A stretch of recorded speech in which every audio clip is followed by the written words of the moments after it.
আজকে আমাদের আলজমিরা হসপিটালে এটা ভোরবেলা হয়েছে বাবু। আর এই বাবুর বাড়ি হচ্ছে সখীপুর, না? সখীপুর। ওরা রাতে আসে, অনেক রাতে, আর 3:30 দিকে মনে হয় আসে।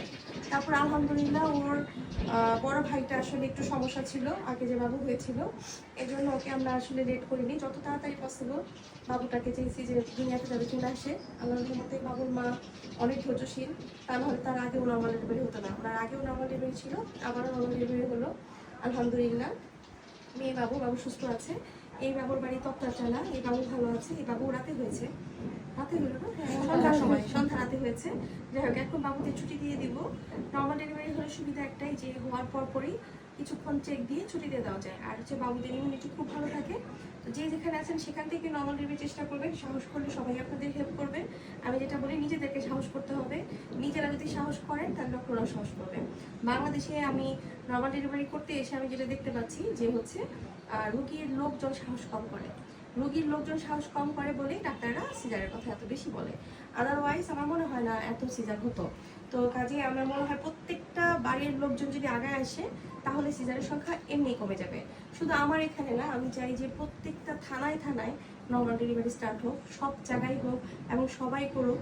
আমি আসলে এটাই বলবো। এখানে ওই যে বললাম, বাড়ির লোকের ভূমিকাই অনেক বেশি। বাড়ির লোক যদি বলে যে আমরা মানে অপেক্ষা করতে চাই আমরা, সেই ক্ষেত্রে আমার মনে হয় যে সবাই তাদের জন্য অপেক্ষা করবে। না করে কিছু নাই, ইনশাআল্লাহ আমাদের পরিবর্তন অবশ্যই হবে। নর্মাল ডেলিভারি আসলে 90% হওয়া উচিত। দেশের বাইরে 90% নর্মাল ডেলিভারি হয়, অ্যাটলিস্ট 70-80% তো হওয়া উচিত। এখানে আমাদের দেশে সিজারের সংখ্যা অনেক বেশি। সিজারের সংখ্যা কমাতেই হবে, তা না হলে দেখা যাবে নেক্সট জেনারেশন কিন্তু খুব একটা ভালো থাকবে না। আমরা কিন্তু নেক্সট 20 বছর পরে কী হবে আমরা জানি না। তো যাই হোক, আমার এখানে আমরা সর্বোচ্চ চেষ্টা করছি নর্মাল ডেলিভারি করার জন্য। সবাই দোয়া করবেন। আর এখানে আমার মনে হয় আল্লাহর অশেষ রহমত আছে। আর তা না হলে আসলে এত বাবু ভালো থাকতো না। এই যে আপনারা আসছেন, কয়েকদিন যাবো দেখতেছেন, আলহামদুলিল্লাহ কোনো বাবুকে দেখছেন খারাপ হয়েছে? জি না। তাহলে আল্লাহর রহমত না থাকলে আসলে কি সম্ভব হতো? এই যে একটার পর একটা ডেলিভারি হচ্ছে, হঠাৎ তো একটা খারাপ হতে পারে, তাই না? ওটা তো সবসময় আমি বলি হঠাৎ একটা খারাপ হতে পারে। কিন্তু ওই যে আমার অনেক পেশেন্টের হাজবেন্ডরাও আমাকে নিয়ে টেনশন করতো যে হচ্ছে কবে না ম্যাডামের শত্রু হয়ে যায়। হ্যাঁ, কে না কে কি করে, কারণ আমরা তো স্রোতের বিপরীতে চলতেছি। অনেকেই দু একটা কমেন্টস করে, উল্টাপাল্টা কমেন্টস করে, যেটা নাকি ঘটে নাই। কিন্তু ওখানে আবার আমার পেশেন্টরা দেখে অ্যান্সার দিয়ে দেয় সুন্দর করে যে আমরা ছিলাম, আমরা জানি, আমরা দেখছি। হ্যাঁ, এটাই হলো ঘটনা।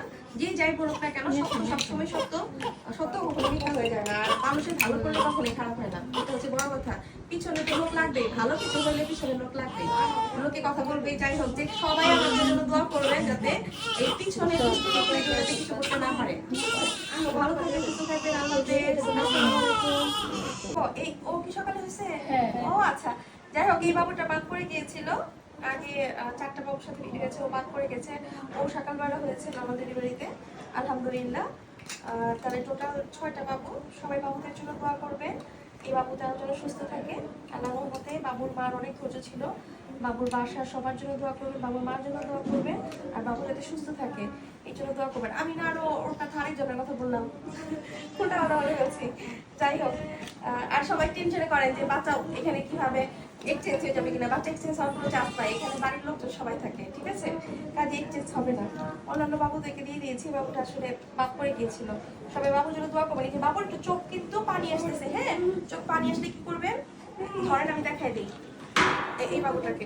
এটাকে দেন, হ্যাঁ, অনেক প্রবলেম, ওরে দেখাই দিব। এখানে শোয়ান, এই যে মনে করেন আঙ্গুল আছে না, আঙ্গুল, এই যে দেখো, এই যে আঙ্গুল দিয়ে এখানে ধরবেন, এখানে এখানে এখানে এখানে ধরে এই নিচের দিকে নামাই দিবেন। আবার এই পাশে এখানে ধরে এই নিচের দিকে নামাই দিবেন। এভাবে 10 বার, এইভাবে 10 বার, ঠিক আছে? সকালে, আবার দুপুরে, আবার বিকালে, আবার রাতে। এভাবে করলে অনেক বাচ্চাদের জন্মের পরে চোখ দিয়ে কিন্তু পানি পড়ে, ওই নেত্রনালীর জন্য। ওইটা দেখা যায় যে ওইটা থাকে না, কারণ ছিদ্রটা থাকে না।